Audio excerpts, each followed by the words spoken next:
제가 여러분들과 함께 나누고 싶은 이야기는 북한 경제에 관해서 이야기입니다. 오늘 북한 경제 이야기를 먼저 드리고 그 다음에 그 비핵화 문제, 그 다음 남북의 미래, 남북 간의 경제 통합, 통일 문제를 다루겠습니다. 먼저 약간 딱딱한 이야기인데요. 여러분들 아마 사회주의란 말 들어보셨죠? 제가 81학번인데 제가 대학 다닐 때는 그 사회주의란 말을 참 많이 들었습니다.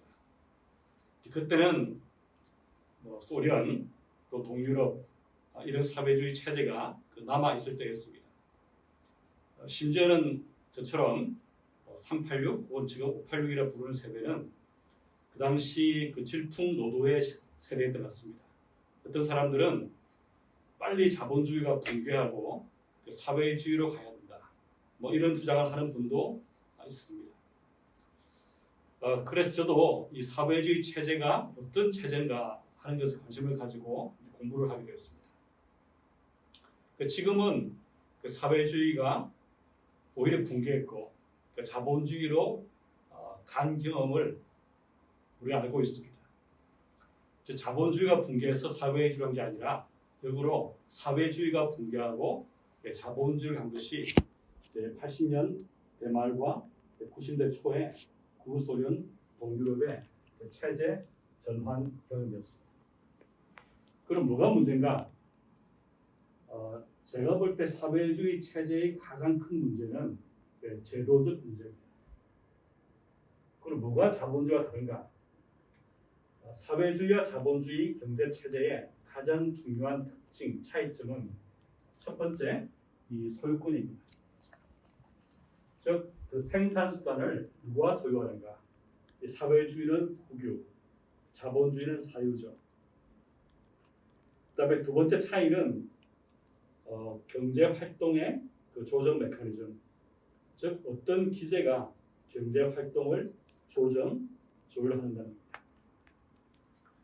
여러분, 자본주의는 어떤 기제가 우리의 경제 활동을 조율합니까? 이제 경제학 학생들은 답을 알고 있겠죠. 아마 대부분 여기 계신 분들은 답을 알고 있을 생각합니다. 즉, 자본주의에서는 시장이 우리 경제 활동을 조절합니다. 사회주의는 본래 혁명을 통해서 그 시장을 없애려고 한 것이 동기였습니다. 따라서 시장 대신 중앙 계획을 통해서 시장 활동을 경제 활동을 조절합니다. 기업이 경제 활동, 즉 기업 활동을 하면서 무엇을 원자재, 부자재로 사서 무엇을 만들고 어디에 팔 것인가, 이런 모든 활동이 그 시장을 통해서 이루어집니다. 근데 사회주의는 이러한 그 시장을 통한 경제활동 조정이 아니라 미리 계획을 합니다. 어떻게 하냐면은 1년 전에 그 다음 해에 경제활동을 계획합니다. 그래서 어떤 기업은 무엇을 어떻게 만들어서 또 이걸 만들기 위해서는 어떤 기업으로부터 원부자재를 공급받아서 뭐를 만들어서 얼마큼 만들어서 어디에 공급하라, 이렇게 계획이 짜줍니다. 이게 사회주의입니다. 여러분 다 상상 안 되시겠죠, 그죠? 예를 들어서 사회주의에서는 그 종이를 만드는 기업 생각합시다. 그러면 중앙 계획이 내년에 당신 기업이 생산할 종이는 10만 톨이다, 이렇게 목표를 지정해 줍니다. 그 다음에 이 종이를 만들기 위해서 펄프를 공급받아야 되는데 이 펄프는 어떤 기업이 얼마큼 만들어서 이 계획이 주라 하고 또 계획이 지정합니다. 또 펄프를 만드는 기업은 그 나무, 그렇죠? 나무를 공급받아야겠죠. 그래서 나무를 만드는 기업에게, 이 펄프 기업에게 얼만큼의 나무를 공급하라 하고 계획이 짜줍니다. 이게 중앙계획 경제, 이게 사회주의 경제입니다. 그런데 이 사회 체제는 70년 채 넘기지 못하고 동유럽은 뭐 70년 훨씬 못됐죠. 2차 대전부터. 그때 소련만 하더라도 18년부터 시작하면 이제 91년, 즉 한 73년 정도 만에 붕괴했습니다. 왜 그랬을까요? 이 사회주의 체제라는 것이 기본적으로 크게 말하면 인간성과 맞지 않는 겁니다. 즉 중앙 계획이 시장을 대체하기에는 부족했고 또 그 생산 수단을 국유로 하는 경제에서는 인간이 열심히 일할 동기가 적었다. 이렇게 볼 수 있겠습니다. 물론 제 강의, 제 서울대에서 체제론과 이행기경제 강의를 하는데 그 강의에서는 보다 자세히 배웁니다만 아주 뭉뚱그려 말하면 그렇게 말할 수 있겠습니다. 근데 북한도 마찬가지였어요. 북한도 이 사회주의 체제를 도입했죠.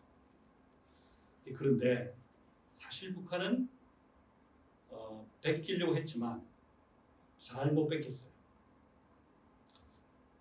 왜냐하면은 이 중앙 계획을 잘하려면은 상당한 양의 데이터가 필요하고 그것을 운용할 수 있는 그 테크노라트가 필요합니다. 근데 이것을 해본 것은 소련이기 때문에 소련의 지원이 필요했죠. 근데 이 소련 지원이 그 중소 분쟁,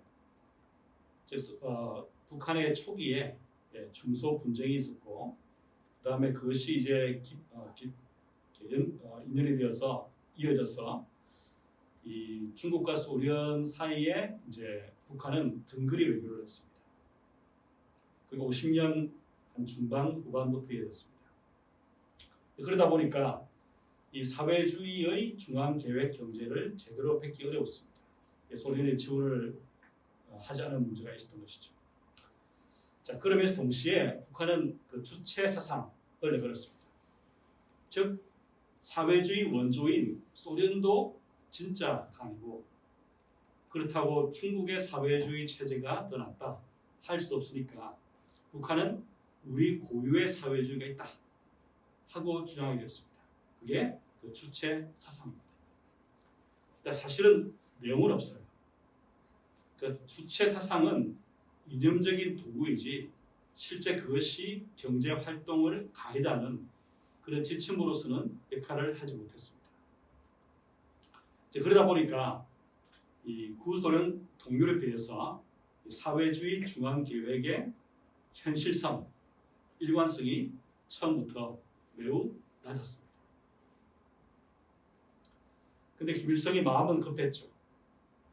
사회주의 체제를 하고 싶은데 제대로 할 수 있는 인프라는 부족하고 또 이념적으로 주체 세상을 내걸었지만 이걸 정당화할 수 있는 성과는 아직 미비하고 그 다음에 또 김일성이 원했던 것은 내가 권력을 장기적으로 유지하고 싶은데 어떻게 할 것이냐 하다 보니까 나온 것이 대중 동원형 제가 쉽게 말하면 으쌰 사회주의입니다.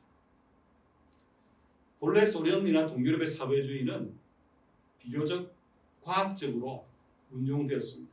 그 말씀은 중앙 계획에 따라서 다운배치고 사이언티픽하게 과학적으로 운용이 된 반면에 이러한 과학적 사회주의를 할 기반이 약했던 이 중국과 북한은 이 동아시아의 으쌰 동원 사람들의 힘을 극대화시켜서 사회주의 경제를 발전시키자 이렇게 한 거예요. 아시겠지만 여러분 중국의 대약진 운동 또 문화 대혁명 이런 것이 으쌰 사회주의 전형입니다.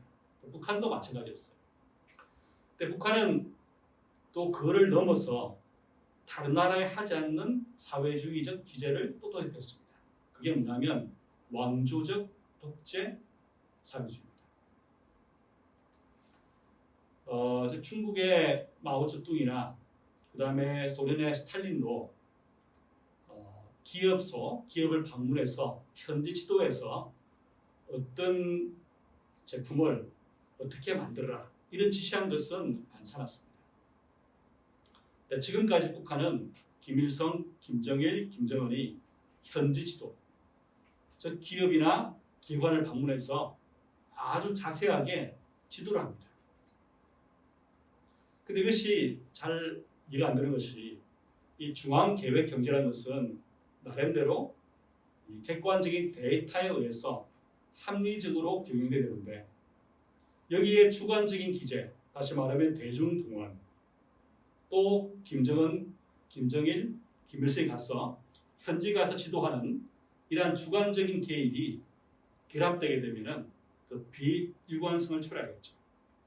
한쪽은 데이터를 통해서 움직이는 경제를 생각했는데 이 다른 한쪽은 그와 무관한 인간이, 즉 김정은, 김정일이 지시를 하고 거기다가 사람들을 모아서 대중동원시키고 일관성이 없죠. 제가 볼 때는 이 중국이나 이 북한의 사회주의 모델은 일관성을 상실한, 특히 북한은 시스템적인 디자인이 처음부터 잘못된 사회주의였다. 이렇게 볼 수 있겠습니다. 북한 경제는 처음부터 plan less planned economy, 즉 계획 없는 계획 경제라고 그랬습니다. 아시겠죠? 그 말이죠. 계획 경제를 추구했지만 실제 객관적이고 과학적인 계획 경제를 처음부터 하지 않았다, 하지 못했다 이렇게 볼 수 있습니다. 그래서 제가 책에서 그 영어로 이 북한의 경제 체제는 plan less planned economy 이렇게 불렀습니다. 자, 이제까지 제가 북한 체제에 대해서 물론 지금 많이 달랐습니다만 이 전통적인 북한 경제에 관해서 말씀을 드렸습니다. 이것이 뭘 의미하는가? 어떤 분들은 이렇게 말합니다. 한국이 북한을 1인당 소득 측면에서 따라잡은 것은 70년대 중반 후반이다. 이렇게 말씀하시는 분들이 많이 계시고 또 책에서나 그런 주장하는 것들을 많이 봅니다. 오늘부터 여러분 그 주장은 틀렸다. 그는 신화다. 이렇게 생각하시기 바랍니다. 이렇게 체제가 잘못 디자인됐는데 70년대 중반까지 북한이 한국을 앞질러서 더 잘 살아주겠습니까? 거의 불가능했죠. 그러면 왜 그런 신화를 갖게 되었냐면 이 사회주의 체제를 잘 모르시는 분들이 이 북한이 발표하는 자신의 국민 소득 혹은 성장률이 맞다고 가정해서 맞다고 생각하고 그걸 한국과 비교한 겁니다. 근데 이 사회주의 통계는 거품 통계예요. 소련도 그랬어요. 소련도 실제 소련이 스스로 경제 성장률을 제시한 것은 1920년대부터 해서 85년까지 거의 10% 성장했다 이렇게 주장합니다. 근데 어떻게 통계합니까? 그래서 이 사회주의 통계에 거품이 많은데 거품을 다 제거하고 보니까 한국이 북한을 1인당 국민 소득 면에서 앞질던 시점은 1968년입니다. 한국의 그 박정희 대통령이 집권해서 경제 성장을 본격적으로 하는 시점 조금 지나서부터 이제 한국이 북한을 따라잡았습니다. 제가 이 말씀을 이제 드리려면 그만큼 그 팩트, 사실, 통계가 중요하다는 것을 말씀드리기 위해서입니다. 제가 초등학교부터 해서 고등학교까지 주로 학교에서 들은 이 북한 이야기는 북한은 우리가 적으로 생각하고 반공하고 또 심지어는 멸공시키자 이런 거였습니다. 왜 그랬을까 하고 조금 추측해 보면 아마 그 당시 정책 결정자들은 한국이 북한보다 못 살기 때문에 우리가 적극적으로 북한과 인계하는 것은 위험하다.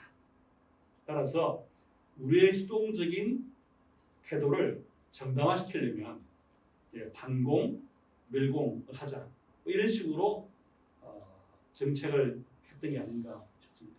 또 또 만약에 그 당시 정책 결정자가 한국보다 북한이 훨씬 잘 살고 그 다음에 인구는 2배이기 때문에 경제의 차이가 워낙 크다 했으면 아마 70년, 80년대보다 북한과 적극적으로 인게이지했을 것 같아요. 관여. 자, 그러면 지금 같은 핵 문제가 있겠습니까? 지금 같은 한국의 대립이 아직까지 지속되겠습니까? 아마 벌써 제 추측컨대 핵 문제는 해결됐다고 생각합니다. 따라서 이 팩트, 사실, 통계 이걸 모르는 분들이 잘 알지 못하는 분들이 자신의 이념과 자신의 선호에 따라서 정책을 결정한다. 매우 위험하죠. 근데 경제는 기본적으로 팩트를 가지고 하는 학문입니다. 따라서 여러분들이 이제 외교를 전공하고 한다 하더라도 이 팩트를 알 때의 외교하고 모를 때 외교는 천차라고 생각합니다. 그럼 지금 또 이제 북한의 국민 소득 말씀을 드리면 지금의 북한의 소득은 얼마나 될까? 이게 문제가 북한도 스스로 자신의 국민 소득이 얼마라는 것을 발표를 거의 하지 않습니다. 때때로 하는데 일관성도 없고 또 터무니없이 높을 때가 많습니다. 제가 재추정해 보니까 북한의 1인당 국민 소득은 $1,000가 안 됩니다. 2014년에 770불 정도예요. 같은 해 남한의 1인당 국민 소득은 28,000불이었습니다. 그러면 남한과 북한의 1인당 소득의 비율은 100대 2.8입니다. 한 800불 정도의 1인당 국민 소득은 전 세계과를 쭉 일렬로 줄 세우면 맨 밑에 하위 10%에 해당하는 저개발국입니다. 그러니까 북한과 비슷한 국민 소득을 가진 나라는 네팔, 말리 등입니다. 자, 그러면 이것도 팩트니까 말이죠. 거의 팩트니까 이 사실로부터 우리가 추론할 수 있는 게 뭐냐? 나중에 말씀을 드리겠지만 갑자기 통일된다. 혹은 우리가 국제 통일을 하자.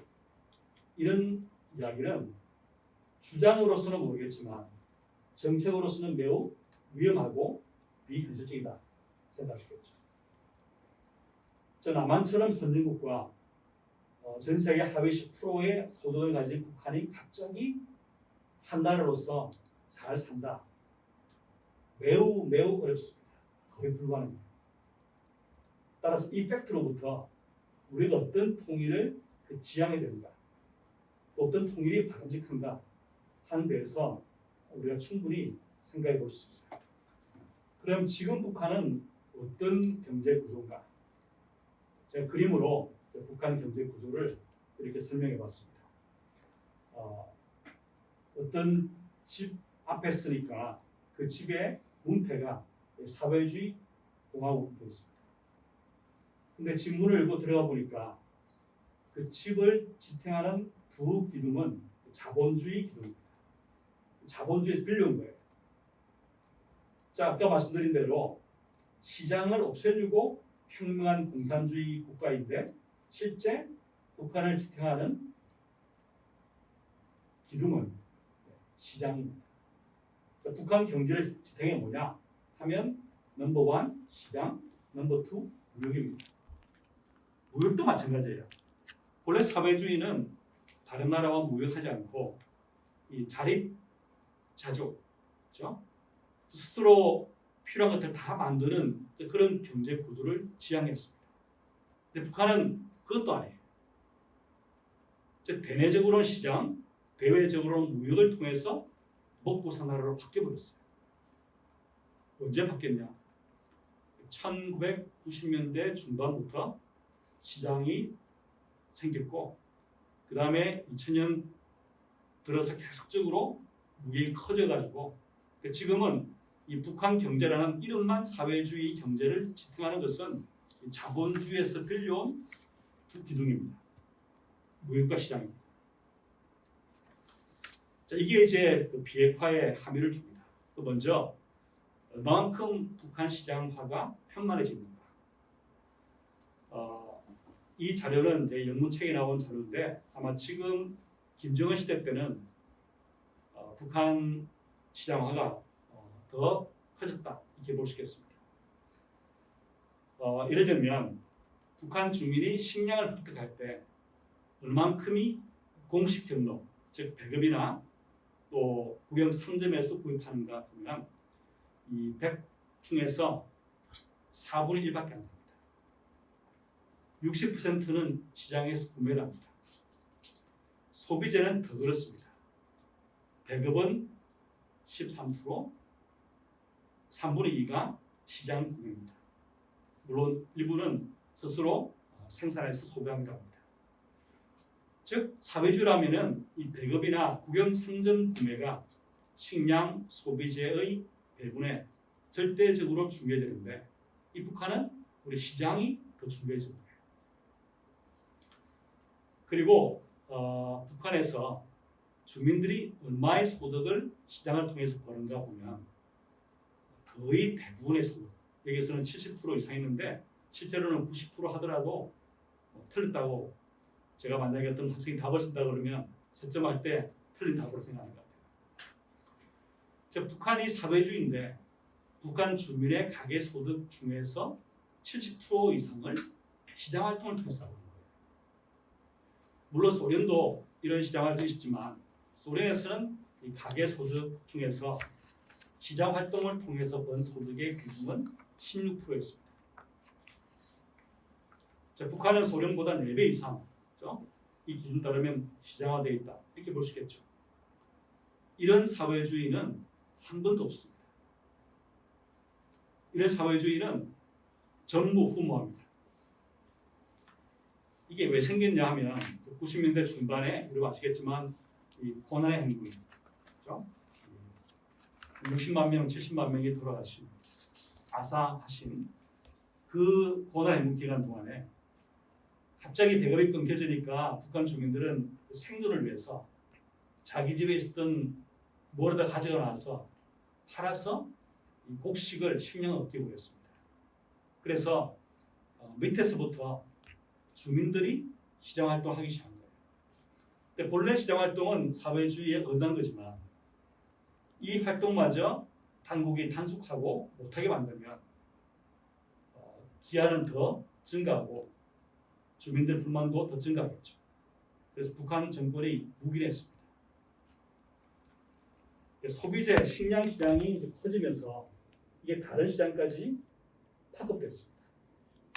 그래서 원자재, 노동시장, 금융시장, 부동산 시장까지도 생겼습니다. 물론 코로나 사태 이후로 지금 북한 정권에서는 그 시장 활동을 보조합하고 있습니다. 하지만 그 초기 김정은 시기에 시장 활동이 커져가지고 본래 사회주의에서는 사람이 다른 사람을 고용하면 바로 감옥입니다. 즉 제가 돈 있다고 해서 다른 사람을 제 집에 도우미로 쓴다. 그거는 절대 안 되는 거예요. 그러면 바로 감옥 갑니다. 근데 북한의 지금 가게에서 돈이 많은 사람들은 이 도우미를 씁니다. 아기를 보는 도우미, 또 집안일 도와준 도우미, 한국처럼 쓰는 사람들이 있어요. 여러분 들어보셨겠지만 북한의 부동산, 아파트 분야 들어보셨죠? 2014년, 15년 어간에 그런 것인데 가장 북한에서 비싼 아파트 가격이 얼마였을까? 제가 좀 알아본 결과 평양에 물론 있겠죠, 그죠? 아파트 값이 높을 테니까 평양이 한국 원화로 이 북한의 아파트가 2억 5천만 원. 여러분 2억 있습니까? 뭐 학생들 대본이 되니까 없으시죠, 그죠? 북한의 아파트 값이 2억 5천만 원으로 분양이 됐습니다. 이 본래 이것도 있으면 안 되죠. 이 사회주의에서는 집을 사고 파는 것은 금지였습니다. 집도 국가 소유이 됩니다. 근데 북한은 지금 이 부동산 시장까지 복득방이 있을까 없을까요? 있습니다. 즉 새를 소개시켜주고 분양을 알선해주는 복두방도 있습니다. 근데 우리 한국에서는 복두방이라고 부르지만 북한에서는 복두방이 아니라 집백고, 집백고, 백고는 일본어입니다. 이런 식으로 시장이 이제 편만해졌습니다. 그리고 어떤 활동을 하냐? 우리가 상상할 수 있는 거의 모든 활동입니다. 북한 주민들은 나름대로 자기가 처한 환경에서 자신의 기술과 돈을 활용해서 어떻게든 살아보려고 애를 쓰면서 활동하는 공간이 바로 북한의 시장입니다. 각가지 종류의 시장 활동이 있습니다. 좀 전에 말씀드린 그런 집을 소개시켜주는 집대고, 또 환전을 도와주는 환전상, 그렇죠? 환전해주는 환전상부터 해서 싸게 사서 비싸게 파는 사람들, 우선 대거리 장사라고 합니다. 제가 만난 탈북민 부인은 이분은 탄광에서 일을 했습니다. 탄광에 탄을 훔쳐서 집에서 엿을 구웠습니다. 그래서 시장 가서 팔았어요. 또 가축을 키우기도 하고, 또 금을 채굴하기도 하고, 또 꿀이나 약초를 채취하기도 하고, 혹은 아까 말씀드린 것처럼 도우미 같은 개인 서비스를 제공하고, 또 트럭도 몰고, 그 다음에 고깃배를 사서 선장이 되어서 고기를 잡기도 하고, 또 밀수도 하고, 그렇죠? 또 러시아나 중국 가서 근로자로 파견되어서 일하기도 하고, 거의 모두 우리가 상상할 수 있는 활동들이 일어나고 있습니다. 이게 이제 북한 주민을 먹여 살리는 가장 중요한 활동입니다. 그럼 북한의 무역은 어떤가? 이게 이제 북한의 수출과 수입 추이를 보여주는 그림입니다. 여러분, 이 데이터의 값어치가 얼마쯤 되겠습니까? 물론 이 데이터는 우리 코트라에 제공한 것입니다만 이미 있습니다. 제가 다시 이걸 보여드린 이유는 뭐냐면, 이제 북한 문제가 2016년부터 핵 사찰 실무에 매우 심각했습니다. 즉 북한은 4차 핵실험을 해서 말이죠, 핵을 계속 개발하는 의지를 표명했습니다. 그때 이제 의문은 그럼 우리는 어떻게 할 것이냐? 북한은 계속 핵을 실험하고 보유를 하게 되면 우리는 어떻게 대응할 것이냐 하는 것을 제대로 알지 못할 때였습니다. 제가 2016년 1월에 북한의 4차 핵실험을 한 것을 보니까 잠이 안 오는 거예요. 이 계속 그냥 가게 되면 북한은 핵을 가지고 또 ICBM까지 대륙간 탄도미사일까지 가지게 되면 이거는 이제 미국과 충돌하는 거 아니겠어요? 제가 볼 때는 이 전쟁 가능성이 북미 간의 군사 충돌 가능성이 높다고 생각했습니다. 그걸 어떻게 할 것이냐? 잠이 안 오는 거예요. 제가 그때 지금도 그렇지만 언론에 칼럼을 쓰고 있습니다. 제가 세 개 칼럼 읽어보셨습니까? 이건 리딩 리스트에 올렸는데 이제 그 칼럼을 계속 쓰고 있었는데 그 칼럼에서 참 안타깝고 또 어떤 면에서 가슴 아프지만 북한 경제를 제재하자고 제안했습니다. 제가 북한 주민들의 고통을 주고 북한 경제가 나빠진 걸 좋아하지 전혀 않습니다. 반대입니다.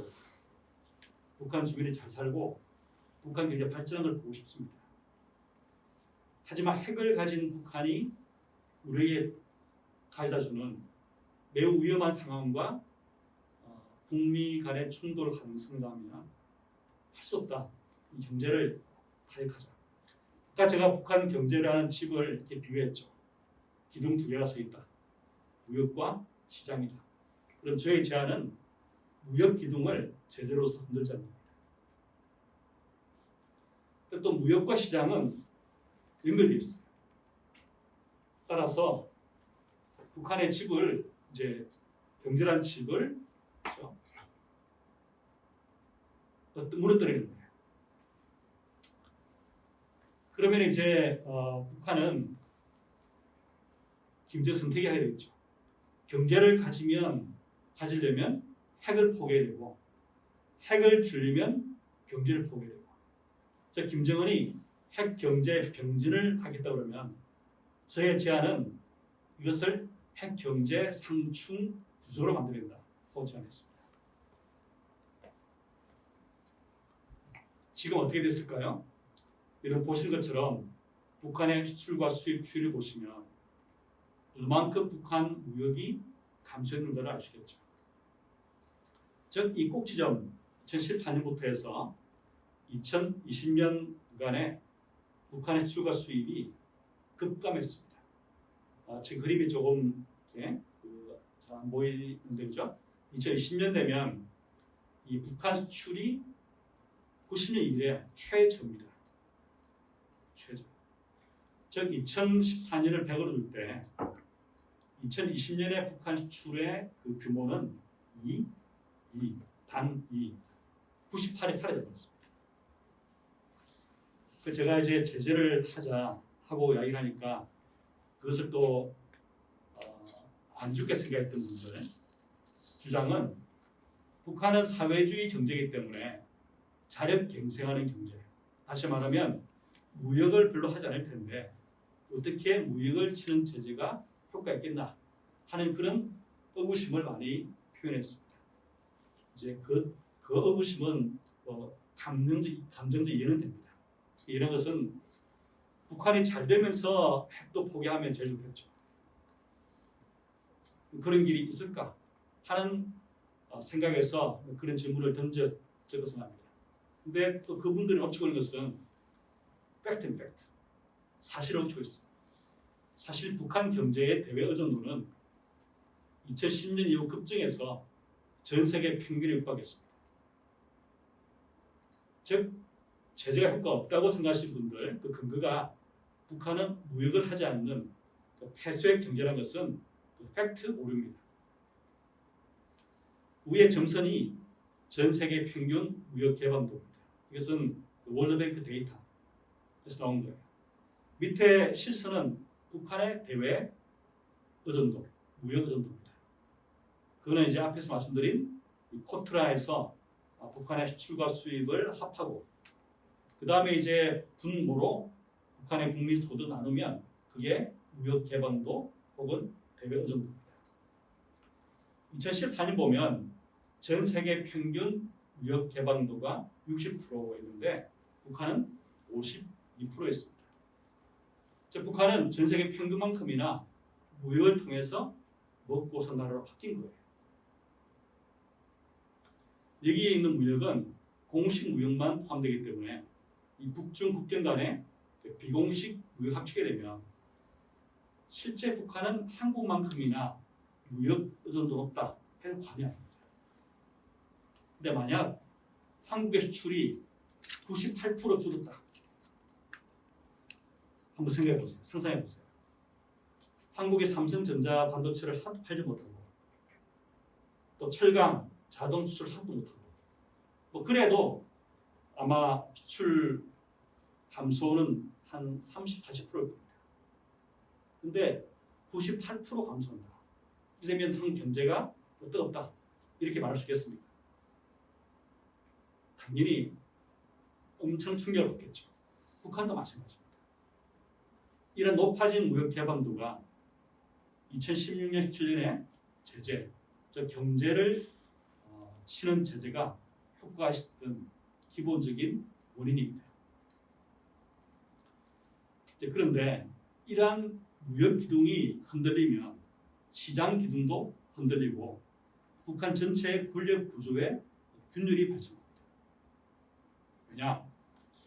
자, 북한 주민들을 계층을 나눠보면 제일 상위층은 김정은과 권력층이었죠.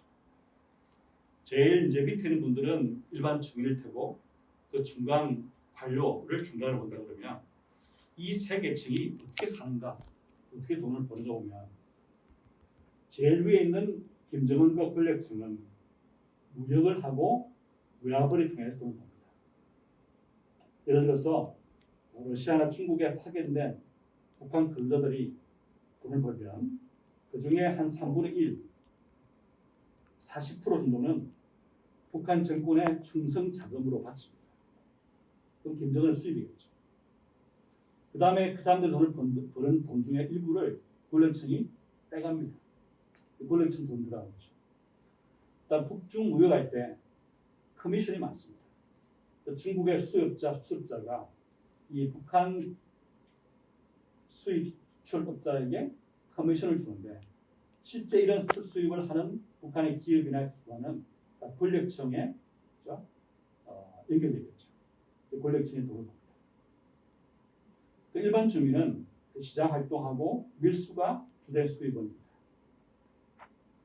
그때 어중간한 사람들이 중간 관리입니다. 이 사람들은 직접 시장 활동 못하잖아요. 그렇죠? 하면은 시장이라는 것은 좀 부르주아지 자본적 활동 아니겠어요? 그러니까 자기들이 공무원인데 쉽게 말하면 부르주아지 활동하기 어렵죠. 어떻게 사느냐? 월급으로 못 살아요. 이 관료들이 공무원 월급이 한 달 일해도 1달러가 안 됩니다.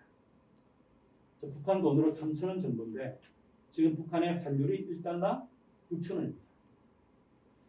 그러니까 가장이 직장 나가서 한 달 벌면 50센트를 버는 거예요. 근데 북한에서 4인 가족이 살려면은 한 달에 한 40불, 50불이 필요합니다. 근데 가장은 1달러를 못 벌어와요. 어떻게 삽니까? 나머지 부분을 대부분 대부분 뇌물을 받거나 아니면 간접적인 시장 활동을 통해서 누구의 뒤를 봐주고 뇌물을 받거나 아니면 시장 활동을 단속하는 척하면서 뇌물을 받거나 각종 방법으로 뇌물을 받습니다. 뇌물 플러스 준 뇌물. 이게 어떤 면에서 김정은의 골칫덩어리입니다. 특별히 김정은이 작년부터 코로나 심각해지니까 코로나 방역을 이야기하면서 항상 부패 이야기를 합니다. 부패. 이 코로나 사태를 막으려면은 주민의 이동을 막고 그 다음에 밀수를 못하게 해야 되겠죠. 그래서 사람과 접촉을 막아야 되는데 이 관료들이 그동안 뇌물을 준 사람한테 이 밀수를 못하게 하고 그 다음에 시장 활동을 못하게 하는 것이 어려운 거죠. 그래서 이제 구멍을 만들어줍니다. 김정은은 이제 화가 나겠죠, 그죠? 자신의 지시가 제대로 안 먹히는 거예요. 사실 이 문제는 그전 김정일도 있습니다. 김정일도 2005년부터 해서 이 커진의 시장 활동이 이 자본주의적 활동이기 때문에 장기로 가면은 위험하다고 하겠습니다. 그래서 그 시장 활동을 단속하겠는데 실제로는 단속을 관료들이 하는 척하고 안 하는 거예요. 왜냐하면 뇌물을 받고 있습니다. 중간 관료들의 입장에서는 인센티브가 엇갈리는 거예요. 정치적인 생존을 위해서는 김정은한테 순종해야겠지만 경제적 생존을 위해서는 시장에 충성해야 됩니다. 영어로 말하면 incentive misalignment입니다. 즉 양쪽을 봐야 되는 거예요. 눈치를 봐야 되는 거죠.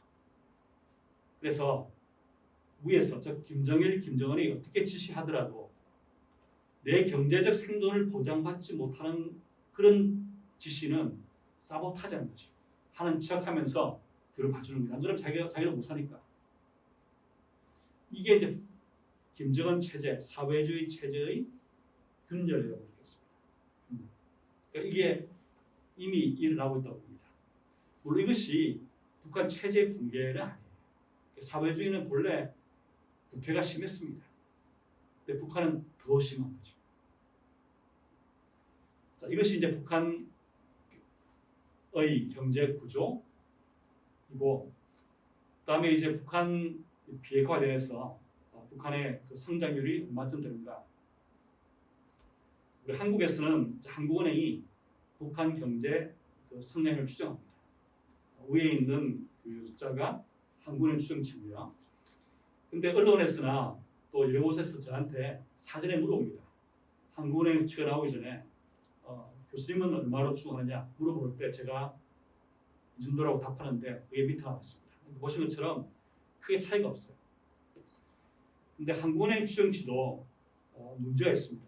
문제가 뭐냐면 북한의 시장 활동을 충분히 포함 못 시킵니다. 그 시장 활동은 잘 안 보이잖아요. 그렇죠? 예를 들어서 북한의 뭐 탄광에서 얼만큼 탄을 채취하는가 하는 것은 위성을 쭉 보고 있으면 트럭이 왔다 갔다 하는 것도 보이고 말이죠. 근데 북한의 시장 활동, 사람들이 밀수하는 거, 이거는 위성을 통해서 안 보이게 잘 안 보이겠죠. 이게 다 포함 못 시킵니다. 그래서 제가 볼 때는 이 북한의 2017년 이후부터 시장 활동도 위축이었는데 위축된 정도를 한국은행 추정치가 포함 못하기 때문에 한국은행 추정치마저 과대 추정으로 보여집니다. 따라서 저는 생각할 때 2017년부터 작년까지 북한 경제 규모는 한 20% 정도 줄지 않았을까 생각합니다. 그러나 어떤 분들은 그러면 북한의 대형 기아가 발생하지 않을까 생각해 보게 됐어요. 근데 그거는 가능성이 별로 없습니다. 그 이유가 뭐냐면 90년대 중반 후반에 북한의 대기근이 일어난 이유는 일단 식량 생산이 크게 줄었고 그 전에 비해서 말이죠. 거기다가 시장이 없습니다. 시장이란 것은 자기가 식량이 필요하면은 그렇죠? 좀 비싸더라도 사주잖아요. 그렇죠? 근데 예전에 고난 행군 때는 대급을 받다가 대급을 끊겨버렸어요. 시장도 없어요. 살 수도 없죠. 그러면 기아로 돌아가시는 거예요. 지금 북한은 식량 작물 생산도 그때보다 훨씬 증가했고 90년대 중반 후반에는 북한의 식량 생산이 한 350만 톤 정도, 지금은 440만 톤 정도입니다. 한 90만 톤 증가했죠. 거기다가 시장이 있으니까 시장이 식량을 지역별로 배분하기 때문에 기근이 일어날 가능성은 적다 이렇게 보여집니다. 그러나 이제 북한의 가격 변동에서 특히 올해 들어서 북한의 쌀 가격, 옥수 가격이 급등하다가 또 급락하는 이러한 불안정한 모습을 보였습니다. 이게 이제 북한 경제가 얼마나 스트레스 받는가 하는 지표로 볼 수 있습니다. 그래서 결과적으로 장기적으로는 시간은 김정필이 아니에요. 제가 쭉 말씀을 드리면서 북한 체제의 내구성은 있다. 왜냐하면 어떤 다른 나라보다도 소련, KGB 들어봤죠. 동독, 게슈타포, 또나와하고 무시무시한 그런 경찰 권력 같은 것들이 있지 않습니까? 북한은 그보다 더해요. 그런 어떤 면에서는 정치적 통제력은 강하지만 북한의 밑바닥에서부터 변화한 것은 결국 시장을 통해서 북한 주민의 의식이 바뀌게 되고 다음 부패를 말씀드렸지만 부패를 통해서 위에서의 지시가 밑에까지 특별히 경제 문제에 관해서는 먹히지 않습니다. 제가 이제 탈북민 얘기해 보면 그런 말씀하세요. 예전에는 반미 데모를 한다. 근데 그러면 나가서 데모했다는 거예요. 북한 주민들이 별로 불만을 없이 말이죠. 왜냐하면 반미 데모하러 갔으니까 하나 아니면 직장 가나 배급은 똑같잖아요. 지금은 이거 하러 오라 그러면 안 가는 사람 대부분이에요. 왜냐하면 이거 하는 시간 동안에 내가 시장 활동 못 하기 때문에 그렇죠? 돈을 못 벌잖아요. 즉 시장에 들어간 북한은 시장에 주는 기회 비용이 증가했기 때문에 우의 통제력이 약화됩니다. 제가 예전에 러시아에 살았습니다. 여러분 좀 시간이 지나니까 좀 지루하시죠, 그죠? 제가 에피소드를 말씀을 하나 드리겠습니다. 제가 그 93년 4년 사이에 1년 동안 러시아의 모스크바에서 생활한 적이 있습니다. 그 전에 92년에 처음 이제 러시아에 갔어요. 2달 동안 생활하다가 영국으로 돌아왔는데 제가 그때 이제 아이가 있습니다. 어린 아들이 있어서 장난감을 사고 싶었어요. 그래서 이 러시아의 이제 모스크바에 뭐 백화점이나 그다음에 시장을 돌아다니면서 이 러시아제 소련제 장난감을 사고 싶었습니다. 그런데 구할 수가 없어요. 근데 이 모스크바에 그 어린이 백화점이 있습니다. 큰 빌딩인데 어린이 백화점에 가보자. 그래서 그날 그 백화점에 갔습니다. 백화점 이름이 제스틴 밀러에서 키즈 월드라고 그럴까요? 어린이의 세계 이런 좋은 이름인데 가보니까 아무것도 없어요. 텅 비어 있습니다. 유독 한 층에 가니까 사람들이 구름처럼 모이는 거예요. 궁금해졌습니다. 아, 저게 뭔가 팔고 있다. 그래서 뭘까? 하고 이제 인파 헤치고 가까이 조금씩 가까이 가기 시작했습니다. 근데 그 큰 홀에 백화점 한 층에 중간에 유리 곽에 쌓여 있는 그런 물건이 있는 거예요. 가까이서 보니까 그게 뭐냐면 신발 두 켤레였어요. 신발 두 켤레. 허탈하죠? 신발 두 켤레였습니다. 그러니까 자세히 보니까 여아용, 남아용 신발인데 참 자랑스럽게도 한 신발은 남아용, 여아용인지 잘 모르겠지만 하나는 메이드 인 코리아, 하나는 메이드 인 이탈리아였습니다. 이태리제 신발 한 켤레하고 한국에서 만든 신발 한 켤레가 전시되어 있습니다. 근데 아주 작은 신발이 어린이 신발입니다. 자랑스럽지만 허탈했습니다. 이게 뭐냐? 근데 그 주변의 사람들 얼굴을 보니까 눈에서 광채가 나면서 스파크가 터지는 거예요. 특히 그 옆에 있는 이 러시아의 아주머니들은 그 앞에서 충성을 맹세하고 있습니다. 내가 돈을 벌어서 반드시 우리 아이한테 이 신발을 사주고 말 거야 하는 충성심 맹세 장소였습니다. 이제 그 눈빛을 보면서 다시 러시아의 사회주의가 복귀한다. I don't believe it. 저는 믿지 못하겠습니다. 이미 사람들은 바뀌었어요. 이 사회주의는 버렸고 자본주의를 택한 거예요. 북한은 어떠냐? 시장에 들어간 북한은 시장이 없는 북한에 비하면 천지개벽입니다. 왜냐하면 제 말씀처럼 시장은 사람들의 마인드를 바꿉니다. 제가 인터뷰에서 그렇게 말했습니다.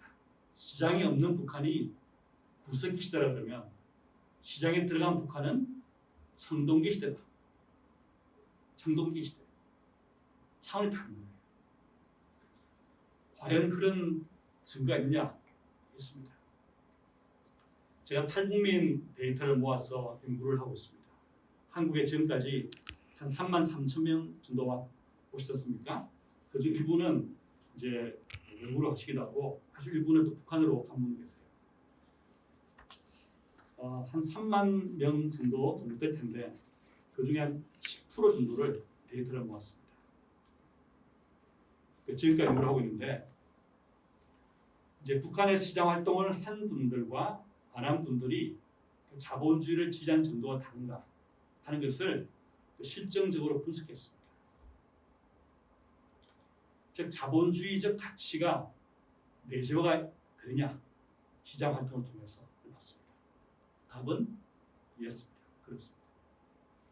또 우리가 비교를 위해서 남한 출신 주민, 그 다음에 탈북민 중에서 시장 활동을 한 분들과 안 한 분들 비교해 보면 남한 출신 주민들의 그 자본주의 지지도를 그 100이라 두고 우리 가정해 봅시다. 설명하기 위해서 탈북민 중에서 그 자본주의를 지지한 정도가 0이라 그러면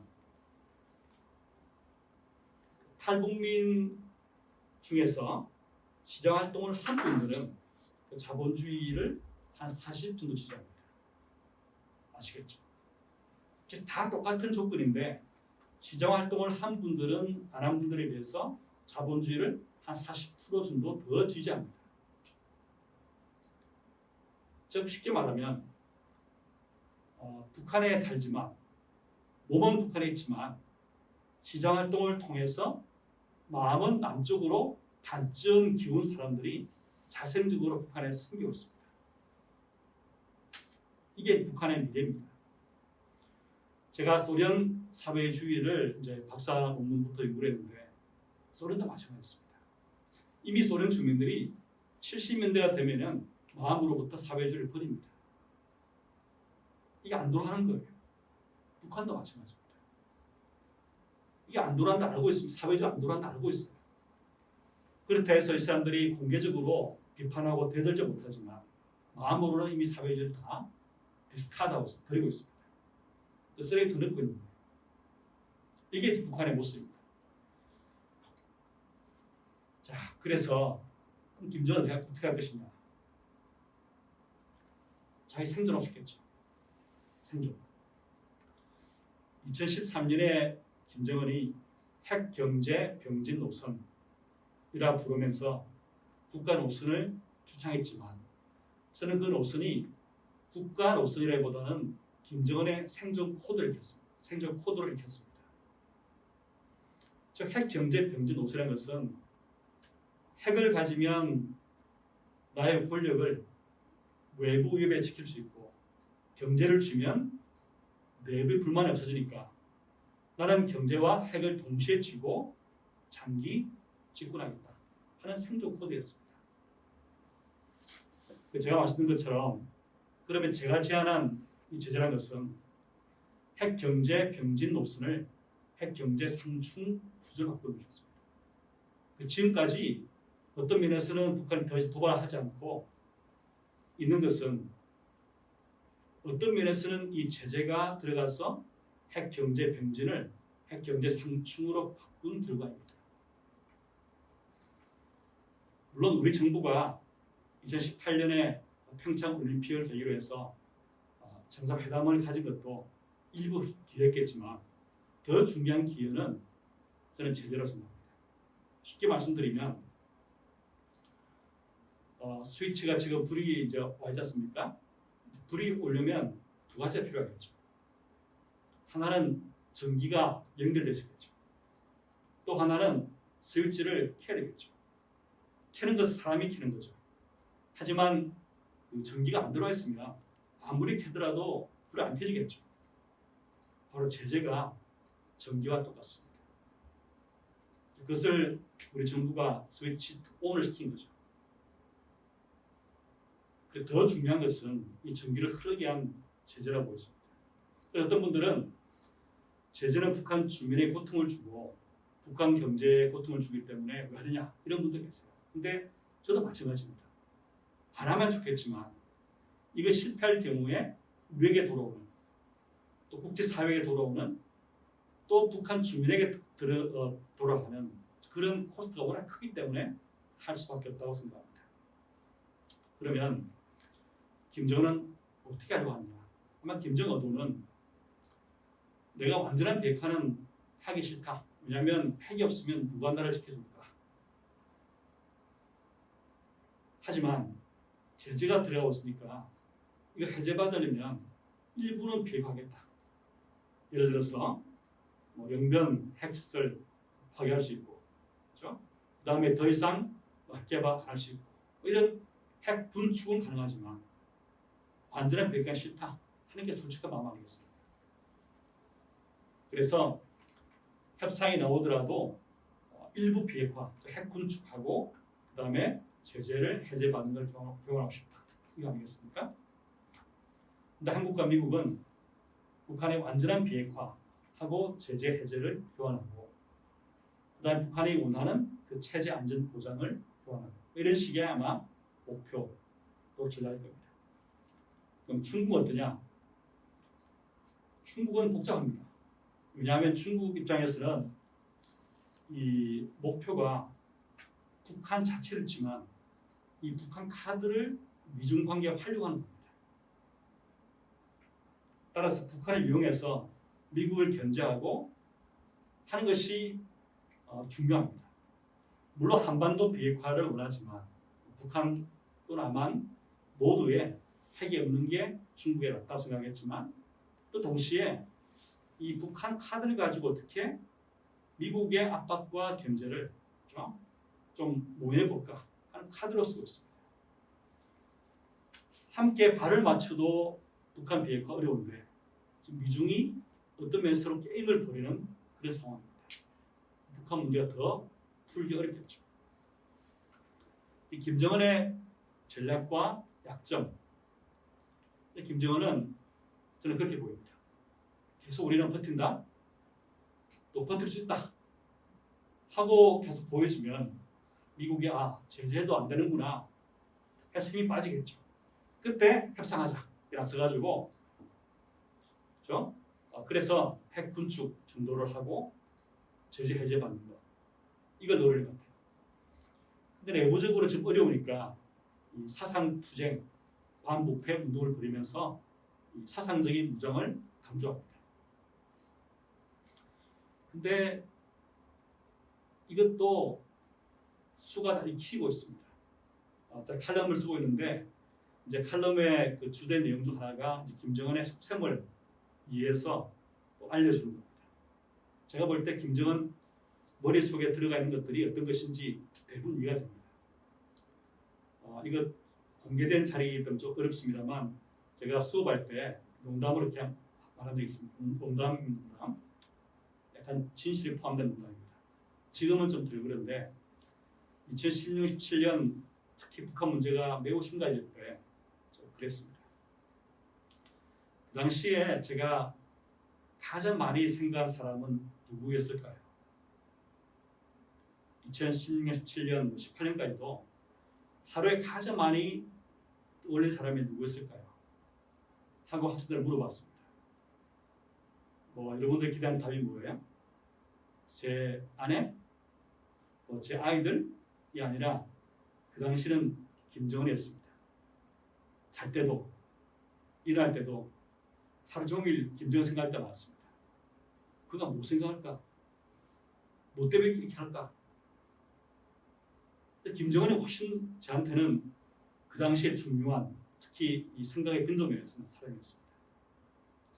제가 지금 그 속셈을 가지고 계속 본다 그러면 우리 한국 일부에서는 도발을 할 것이다. 지금 협상도 안 열리고 미국은 제재하니까 도발할 것이다. 그래서 저는 가능성이 낮다고 봤습니다. 왜냐하면 저는 그 글을 A bird in a cage 이렇게 불렀습니다. 새장 속의 새라고 불렀습니다. 도발을 하게 되면 즉 미국의 그 레드라인 넘는 도발, 그렇죠? ICBM을 쏜다든지 SLBM 같은 도발을 하게 되면 이 압력이 중국이에요. 미국은 이 SLBM, ICBM을 쏘는 북한을 억제하라고 중국 압박하겠죠. 국제사회도 마찬가지일 겁니다. 근데 중국이 그 압박에 대해서 긍정적으로 답하지 않으면 국제사회가 비난할 겁니다. 다시 말하면 북한이 트러블 메이커가 되는 거죠. 중국한테. 근데 지금 이제 북한을 경제적으로 지원하는 가장 중요한 나라는 중국입니다. 중국이 제집 뒷문도 열어주고 또 코로나 전에는 관광객도 보내가지고 그 외화 수입을 증가시켜주고 해서 연명하도록 도와줬습니다. 중국이 북한의 이런 도발에 대해서 기분 나빠서 경제 지원마저 끊게 되면 이 북한은 더욱더 어려운 상황이 되는 거죠. 따라서 김정은이 할 수 있는 게 별로 없다. 그래서 새는 노래를 부르고 울지만 내버려 두라.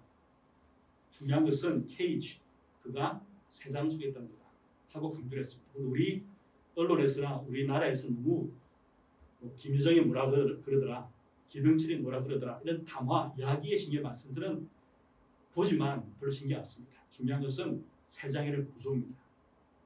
이 새장을 열어주게 되면 게임 셋입니다. 그렇죠? 그러면 새가 마음도 다르겠죠. 그래서 제재 국면에서 북한의 행동은 상당히 제약되어 있다. 그리고 그 수가 거의 익히고 있다. 즉 도발의 양명성도 제가 말씀을 드렸고요. 사실 장기로 보면은 북한이 중국과 무역하면은 경제 발전하기 어렵습니다. 이 데이터를 보면은 북한이 한국과 무역하고 또 개성단을 하고 그 다음에 일본과 무역할 때 북한 수출품의 이 경제적 가치가 더 높았습니다. 근데 북중 무역은 대부분 다 보면 북한은 광물을 수출하고 이런 겁니다. 근데 광물이라는 것은 여러분 자원의 저주 이런 말 들어봤죠. 이거는 사람들의 어떤 그 창의성이라든지 혹은 사람들의 기술을 개발하고 이런 관계 없어요. 북한이 장기적 필요한 것은 이런 수출을 통해서 자기들이 뭘 배웠을 거죠. 더 높은 부가치를 만들어가겠습니다. 그런 식의 무역과 그런 식 경제 교류는 한국과 할 때가 더 기회가 많았습니다. 즉 개성공단에서 전자제품을 조립하는 기술을 배워서 그분들이 기업을 차리고 이래 되면 이제 북한 경제가 발전할 수 있겠죠. 북중 관계가 좋아져도 북한은 중국에게 광물을 팔아서는 장기적으로 경제 발전하기 어렵습니다. 그래서 이제 좀 더 실제적인 정책으로 봐서 저는 우리나라의 그 진보와 보수의 북한 문제 가지고 대립은 글쎄요 어떻게 봐야 되겠습니까? 우리가 필요한 논의라든지 필요한 대립은 바람직할 수 있겠죠. 하지만 쓸데없는 아무 가치 없는 성과 없는 대립은 피할 것 같아요. 그래서 진보 쪽, 보수 쪽에 피할 게 뭐냐 하나씩 찍어봅시다. 먼저 진보 쪽에 제일 한심한 분들은 북한의 핵을 용인하자. 북한의 핵 가지고 우리 쏘겠냐? 북한의 약소국이니까 핵 가지고 외세 침입에 대응하려고 하는데 뭐 이런 분들 있습니다. 더 나아가서는 북한 핵은 민족의 핵이니까 이걸 보호해주자 이런 분들 계세요. 이런 분들은 정신이 없는 분들이라고 해야 되겠죠. 우리가 김정은을 밀 수 있는다는 분들도 있지만 김정은이 영원하지 않잖아요. 그죠? 그러니까 죽을 때에 북한 내에 어떤 사건이 벌어질까. 그래서 어떤 그 권력 갈등 속에서 핵이 어떤 집단에 들어가서 유출될지 또 사용될지 이것도 굉장히 수도 않겠습니다. 근데 예상보다 이 북한의 핵에 대해서 좀 덤덤한 분들이 많이 있어요. 제가 어떤 대학에 세미나 하는데 어떤 대학 교수가 이렇게 물어봤습니다. 교수님 북한 제재하고 비핵화 주장할 필요가 있나요? 우리가 북한과 병역 많이 하면 북한이 그 병역으로 인한 이익이 있기 때문에 우리한테 핵을 쓰겠습니까? 그래서 우리는 병역하고 하는 게 좋은 거 아닙니까? 이렇게 물어보는 분이 있습니다. 물론 그런 질문, 솔직한 질문을 저도 좋아하지만 또 그 나이브함에 또 대학 교수가 갖고 있는 그 나이브함에 놀랐습니다. 제가 그렇게 묻고 싶었어요. 교수님은 되게 강도가 들어올 수 있다 하고 알려줬습니다. 그러면 뭘 하시겠습니까? 강도가 들어오면 돈을 요구할지 모르니까 집에 돈을 준비하고 있자 해서 몇백만 원 현금을 준비하고 있겠습니까? 아니면 경찰에 알려가지고 또 강도가 못 들어오면 맞겠습니까? 하고 물어보고 싶었습니다. 자기 집은 강도가 못 들어오게 막으려고 하면서 왜 나라 문제에 대해서는 안보에 관해서 이렇게 대담하신지 모르겠어요. 그래서 이런 북핵 용인론 이런 진보는 저는 가짜 진보 같아요. 가짜 진보. 또 약간 더 나아가서 더 나은 거지만 제재를 하기보다는 경협을 먼저 하자. 그런 북한이 마음이 조금 열려가지고 핵을 포기할 수 있다. 이렇게 말씀하신 분이 계신데 경협을 해서 신뢰를 구축해서 북한이 핵 포기하면 제일 좋겠습니다만 저는 그런 김정은 같으면 성인급이라 성인, 세인트 생각합니다. 가장 중요하게 생각하는 이 핵을 경협해준다 해서 포기한다. 아마 이렇게 주장하는 분들도 실제로 그렇게 못할 거예요. 특히 경협을 먼저 하게 되면 경협이란 것이 북한은 외화가 들어가고 북한 경제가 좋아지게 되면은 북한이 비핵화하지 않고 버틸 수 있게 되는 거잖아요. 제재와 병역은 서로 상반관계에 있습니다. 따라서 이 선경협 후 비핵화론, 이것도 정신없는 진보론입니다. 그 다음에 정신없는 보수. 제가 이 책을 이제 수업 시간도 보여줍니다. The Soviet Economy Toward the Year 2000. 누가 썼겠습니까? 예, 정신없는 학자가 쓴 게 아니에요. 미국에서 그 소련 경제 석학들이, 그렇죠? 교과서를 쓰고 이런 분들이 쓴 책입니다. 언제 썼느냐? 소련 붕괴 불과 7년 전에 썼습니다. 1983년에 낸 책입니다. 제목이 소련 경제 2000년을 향하여. 소련에 2000년은 없습니다. 90년에 망해버렸습니다. 즉 소련 경제를 수십 년 분석하고 그 분야에 관해서는 전 세계 제일 최고라는 분들이 모여가지고 낸 책이 이 책이었습니다.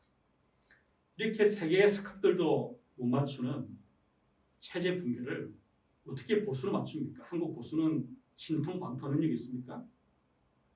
그 어떤 대통령 등장해서 북한 붕괴로, 또 내가 생각해보니까 북한이 곧 붕괴할 것 같으니까 붕괴시키자, 이런 분 계시면 가짜 보수입니다. 그럼 어떻게 합니까? 저도 모릅니다. 어느 누구도 붕괴 타이밍을 예측하는 분은 없습니다. 체제 붕괴라는 것은 매우 많은 요인들이 갑자기 어떤 식으로 결합될 때 일어나기 때문에 그것은 예측이 안 되는 겁니다. 이걸 예측하려고 하는 무리한 분들이 계세요. 가짜 보수. 따라서 우리가 진보, 보수에서 다 피할 게 있습니다. 그러면 이제 급진 통일론하고 통합론 넘어가겠습니다. 대비를 하면은 우리가 통일을 이야기할 때 방법이 두 가지 있습니다. 통일로 하는 길. 하나는 정진, 하나는 급진입니다. 차이가 뭐냐? 급진 통일은 독일처럼 갑자기 동독이 붕괴하고 서독과 통일되면서, 그렇죠? 이런 경우죠. 그 점진 통일은 뭐냐? 점진 통일은 병역을 통해서 남한과 북한의 경제가 하나로 통합이 되고, 그 다음에 정치 통일은 나중에 이루어집니다. 그래서 여러분 그림으로 생각하시면 점진 통일은 병역, 경제 통합, 그 다음에 정치 통일이 그 시퀀스로 일어나는 경우입니다.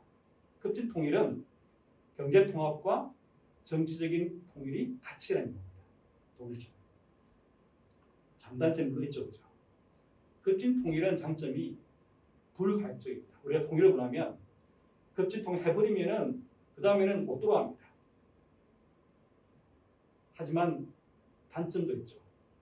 단점이 아마 더 중요할 줄 모르겠어요. 단점은 급진 통일은 매우 많은 비용이 든다. 얼마나 드느냐? 이 독일은 통일 이후에 서독이 동독에 준 보조금이 우리 돈으로 3,000조 원입니다. 근데 이 3,000조 원이 한국 한반도에 대입하면은 적게 들어간 돈일지 모릅니다. 왜냐하면 인구 비중이라든지 1인당 소득 비율 때문입니다. 서독과 동독 인구는 4대 1입니다. 즉 서독 주민 4명이 동독 주민 1명을 부양했습니다. 그 다음에 1인당 소득의 비율도 서독의 100일 때 동독은 20 내지 30이었습니다.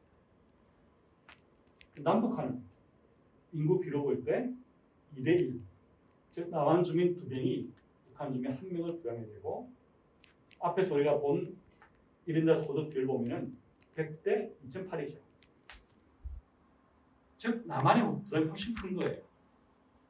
만약에 통일이 독일시 이루어지게 되고 우리 그 정책을 똑같이 한다 그러면 3,000조 원이 아니라 6,000조 원, 7,000조 원 될 수 있습니다. 답은 그만도 없어요. 저도 경제학자지만 3천조 이렇게 되면은 얼마나 큰지 몰라요. 그죠? 근데 우리가 감당할 수 없어요. 3천조도 감당이 안 돼요. 할 수 없어요. 7천조는 당연합니다. 안 됩니다. 답이 없어요. 그리고 갑자기 북한이 붕괴하면은 한국의 거시 경제 리스크가 매우 커집니다. 환율 폭등하고 금리 폭등할 수 있습니다. 감당이 안 돼요. 따라서 북한 말썽꾸러기 북한 정권 그죠? 핵이나 쏘고 말이죠. 핵 무장하려고 그러고 또 남북 공동이나 삼부터 폭파나 시키고 말이죠. 참 그렇다. 흔들어서 붕괴버리자.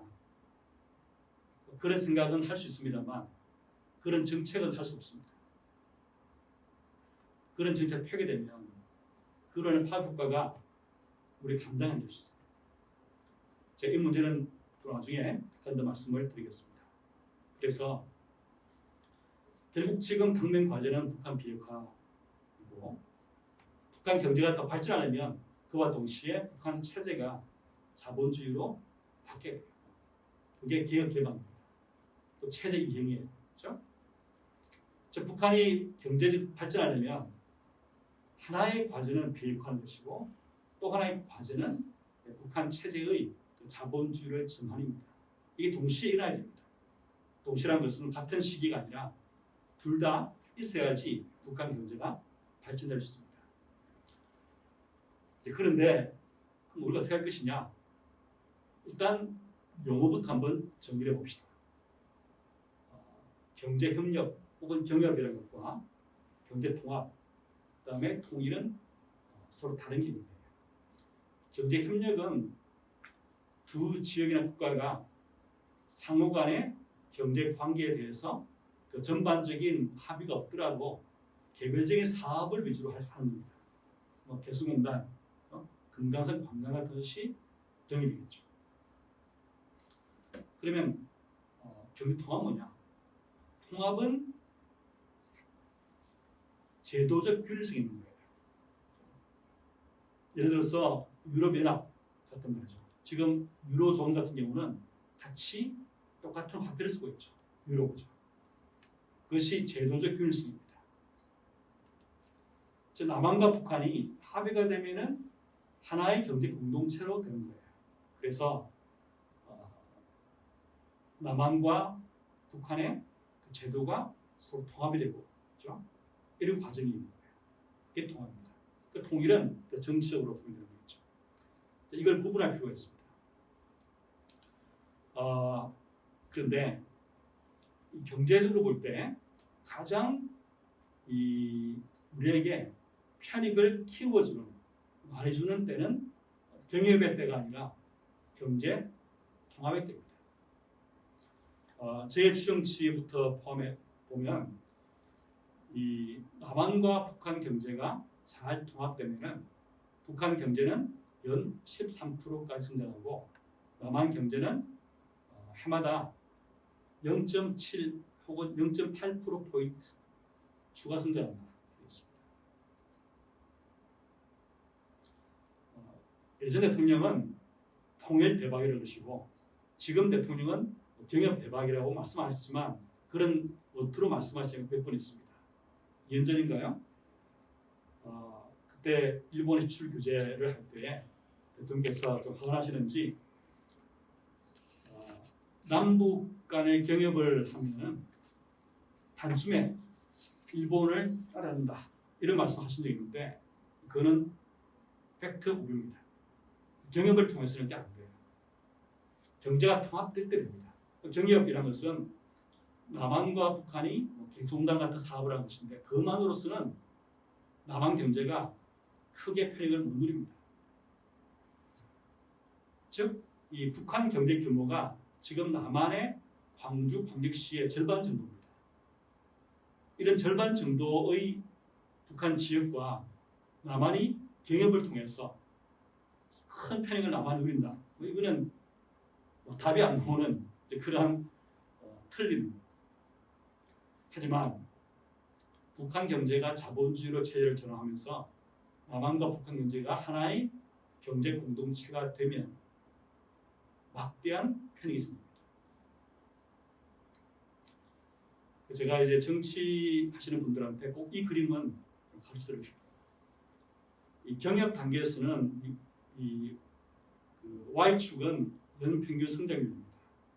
X축은 경협과 통합과 통일인데 보신 것처럼 경협 단계에서는 남한의 수는 연평균 경제 성장률 효과는 별로 없어요. 하지만 통합 단계에 들어가면 남한이 해마다 0.7 혹은 0.8% 줄어든다.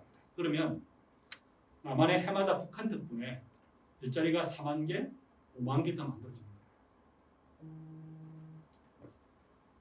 그래서 우리가 추구할 통일은 점진 통일입니다.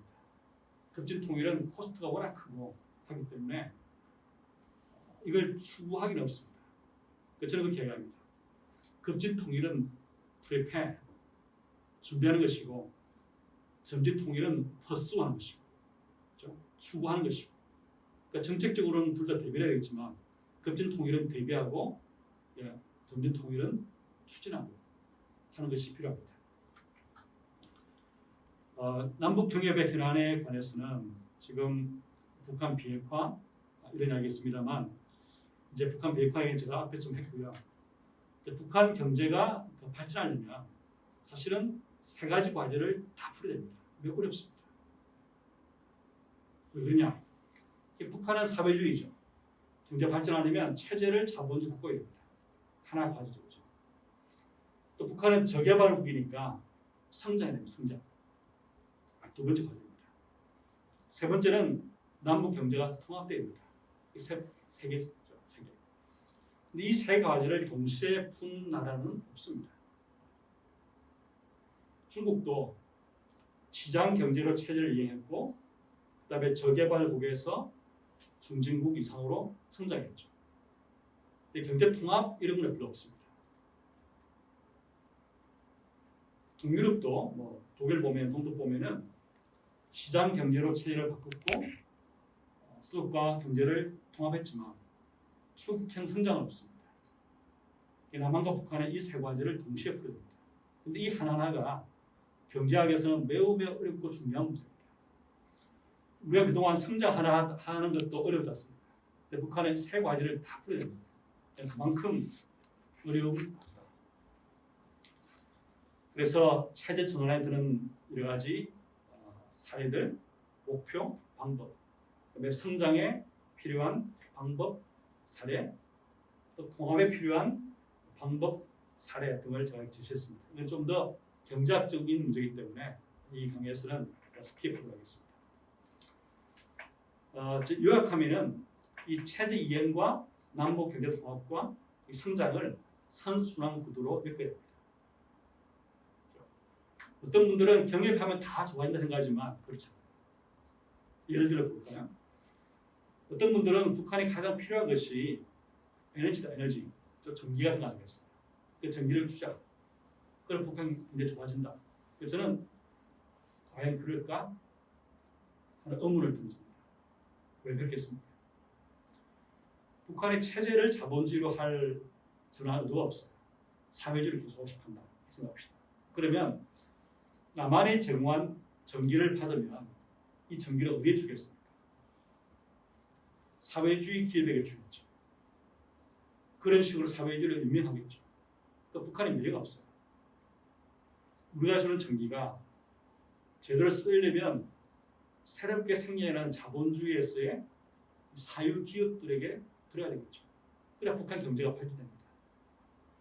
즉 우리의 경제 협력이 북한의 체제 이행과 맞물리지 않으면 오히려 그것이 북한의 비효율성을 유지시켜주고 사회주의를 더 연명시켜 줍니다.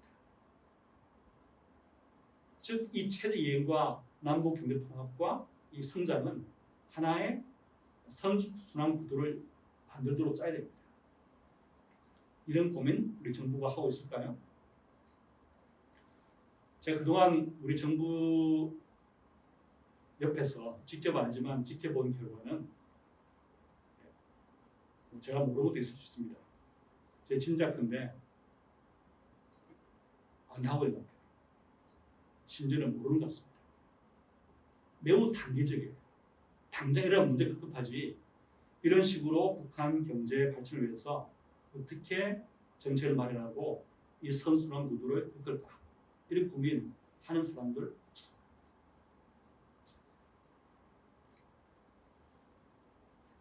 그래서 이제 우리가 비핵화를 통해서 이 북한 제재가 해제가 되면 경협 공간이 열리겠죠. 그 공간이 열리면 이 경협을 통해서 통합으로 가야 됩니다. 왜 경협하느냐? 경협하면 당장 이익은 안 나와요. 우리 개성공단 한다고 해서 한국 경제에 큰 도움 안 돼요. 하지만 하는 이유는 뭐냐면 이 개성공단을 통해서 이 통합으로 갈 수 있는 입구를 여는 거예요. 경협은 그 통합의 문이라고 적혔습니다. 북한이 개성공단 같은 특구를 해보는 거예요. 해보면서 우리가 이 정도의 특구를 하더라도 우리 체제가 유지가 되겠다. 김정은이 권력이 유지가 될 수 있고 또 북한 주민의 고생이 증가하더라. 경험하는 거죠. 그러면 좀 더 해볼까? 해서 남한과 북한이 어떤 경제적인 사업을 같이 하면서 또 더 나아가서 제도를 같이 하면서 남북 경제 발전 상설 공동체가 만들어지고 그렇죠? 그러면서 이제 점차적으로 더 발전되는 거예요. 따라서 이 경협에서 통합으로 가는 과정을 통해서 통일을 준비하자 생각합니다. 이걸 제가 이제 그림을 통해서 보여드리면 제재가 완화되고 해제에 따라서 어떤 경협을 할 수 있겠습니까? 설명했고, 그다음 북한이 기업 개방되면은 뭘 할 수 있고, 그 전까지는 뭘 할 수 있고 하는 썼습니다. 자, 북한 내에 대규모 상업 자본이 들어가려면 북한 경제가 기업 개방됩니다. 안 그러면 북한 내에 큰 돈을 들여 투자했다가 그렇죠? 수익도 안 생기고 또 떼일 수 있고 어떤 기업에 들어가겠습니까?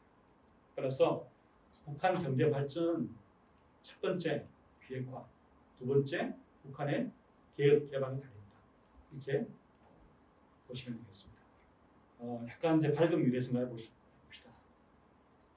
개성공단은 저임금 기반형 특권이었어요. 북한 근로자의 준 임금이 한 달 130불 정도였습니다. 근데 만약에 남한과 북한이 정말 의견이 잘 맞아가지고 남한의 제안을 북한이 잘 받아들여주고 이럴 때 어디까지 우리가 나갈 수 있겠는가 생각해보면 아마 좀 꿈 같지만 이런 것도 가능할지 모르겠습니다. 제가 남한 경제를 볼 때 지금 한계에 도달했습니다. 제가 대학 다닐 때는 직장 문제는 걱정이 없습니다. 참 우리 세대가 미안한 것은 여러분들 대해서 부채감이 많습니다. 좀 나은 사회를 만들어 보려고 애썼는데 오히려 이런 부담이 되고 오히려 여러 가지 제약을 많이 준 것 같습니다. 하나의 큰 이유는 너무 경제도 기득권이 됐습니다. 우리가 기술이 없어가 아니라 기술을 적용할 수 있는 기회가 없어. 4차 산업혁명 많이 이야기하지만 제대로 하는 게 뭐 있습니까?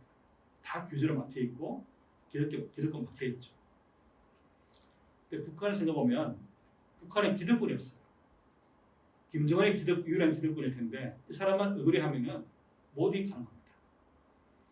남한에서는 기득권 때문에 못해보는 혁신적인 실험을 북한이 해볼 수 있겠죠. 스마트 시티, 자율주행차, 그건 아무것도 없으니까 빅데이터 이런 혁신을 해서 혁신을 실험할 공간들을 마련해 주면은 북한도 좋고 우리 좋겠죠. 물론 꿈 같은 얘기입니다. 저는 그런 생각이 해요. 북한은 어쩌면 저개발의 이점이 있다. 아무것도 없다는 것이 이점이다. 왜 그러냐면 역설적으로 지금 아마 전 세계에서 그리고 동아시아에서 특히 그렇고 가장 희소한 가치가 뭘까? 아마 청정 환경 같아요. 청정 환경. 근데 북한은 아무것도 없어요. 그래 청정 환경입니다. 어떤 면에서는 우리가 동아시아 알프스로 북한을 넘을 수 있다.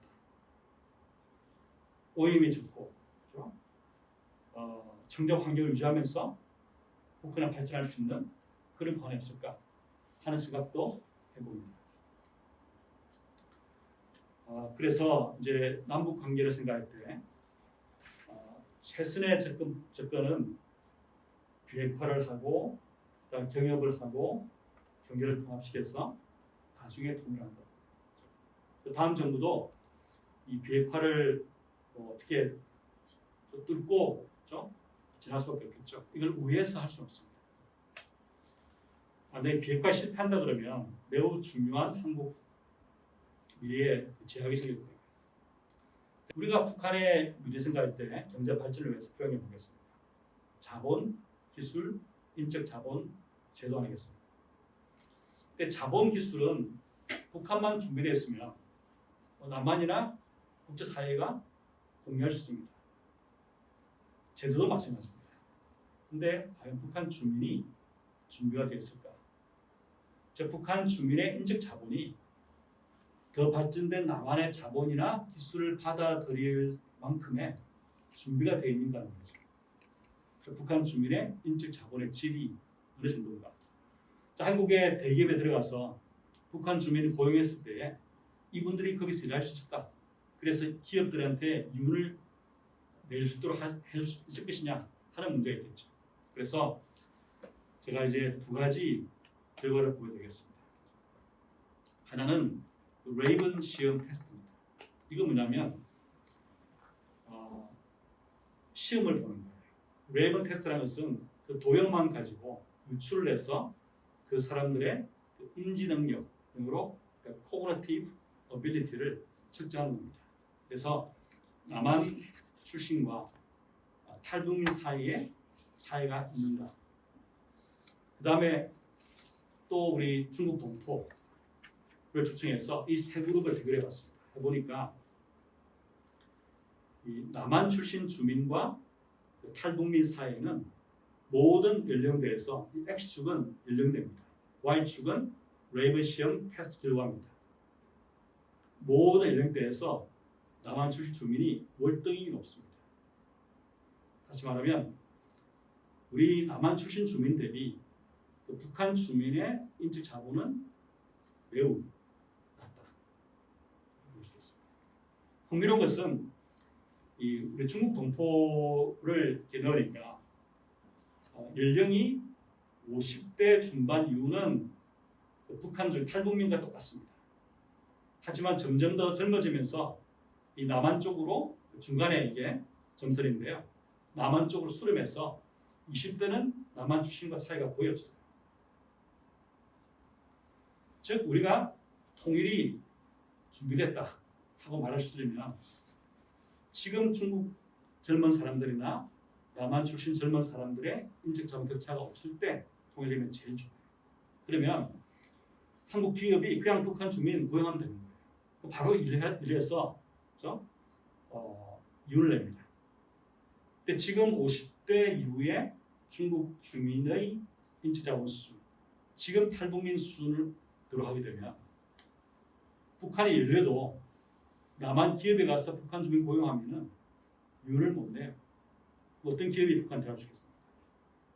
따라서 북한 주민의 인적 자본 개발이 매우 중요한 과제다.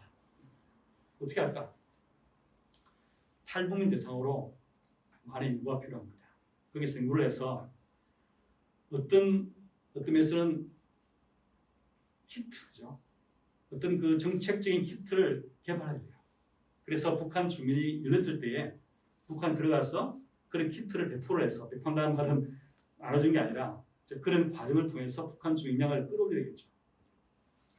또 하나의 것은 뭐냐면 이제 북한 주민과 남한 주민의 사회 규범입니다. 자, 왜 사람들이 이를 시행하지 못할까? 왜 자본주의적으로 못할까 하는 것은 인적 자본의 질도 있지만 이 마인드죠. 마인드도 중요합니다. 뭘 했냐면은 경제학 실험을 해봤어요. 어떻게 하냐면은 이 참여하는 모든 분들한테 진짜 돈 10만 원 정도를 나눠드렸습니다. 그리고 어떤 게임을 하겠냐면은 아무 조건 없이 이 돈을 자기가 모르는 사람한테 얼마를 줄 수 있는지를 측정했습니다. 예를 들어서 김채연 학생한테 제가 10만 원 드렸다 합시다. 그럼 김채연 학생이 받아가지고 원하면 다 가져도 되고 원하면 다 줄 수도 있고 원하면 반만 줘도 되고 마음대로 문제입니다. 이 게임 했을 때 과연 남한 출신 주민과 그 탈북민 사이에 행동의 차이가 존재하는지 봤습니다. 이 논문은 이미 그 국제학술지에 게재가 됐어요. 해보니까 엄청난 차이가 존재했습니다. 우리 남한 출신 주민은 10만 원 받으면 2만 원 정도를 평균 줍니다. 상대방에게. 2만 원은 다 가질 때 양심의 가책 때문에 2만 원 주는 것 같아요. 그런데 탈북민 그룹들은 한 절반 정도를 줍니다. 절반 정도. 여러분 상상하시겠습니까? 내 돈을 절반 떼준다 하는 것은 매우 평등의식이 높다 하는 거죠. 그게 좋다 나쁘다가 아니라 그만큼 평등의식이 높을수록 자본주의 적응이 어렵다는 거죠. 이 자본주의에서 해보면 대부분 2만 원 줍니다. 남한 출신 주민들이 주는 것만큼 주는 것이 미국이나 유럽이나 공통적입니다. 근데 5만 원 주는 것은 네 거 내게 없는 거예요. 즉 탈북민들 남한에 오면은 이 가치관적인 적응이 안 되는 거예요. 어찌 보면 남한 출신 주민들이 너무 야박한 것 같아요. 남한 출신 주민들은 내 돈을 내가 가지고 내가 잘 먹고 공부를 더 하면 그 나라에 발전되는 거 아니냐, 이게 자본주의 아니냐 생각하잖아요. 탈북민은 생각 안 하는 거예요. 그래서 역시 북한 경제 발전은 북한 사람에 달립니다.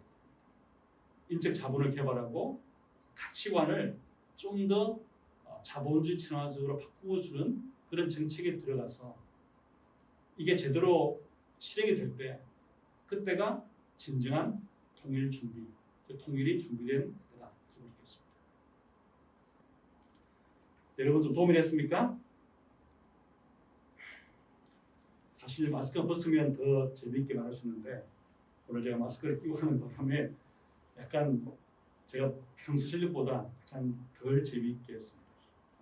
다음에 마스크를 벗고 강의를 들으라 있으면은 기대하시라 이렇게 말씀을 드리면서 여러분 같은 시간을 보내서 감사합니다. 여러분 건강하시고 북한에 관심이 많겠죠, 그죠? 오늘 강의를 통해서 더욱 관심을 가주시고 또 한국 내에서 바람직한 이론 형성을 통해서 우리 사회에 기여하는 그런 분들이 되어주시면 감사하겠습니다.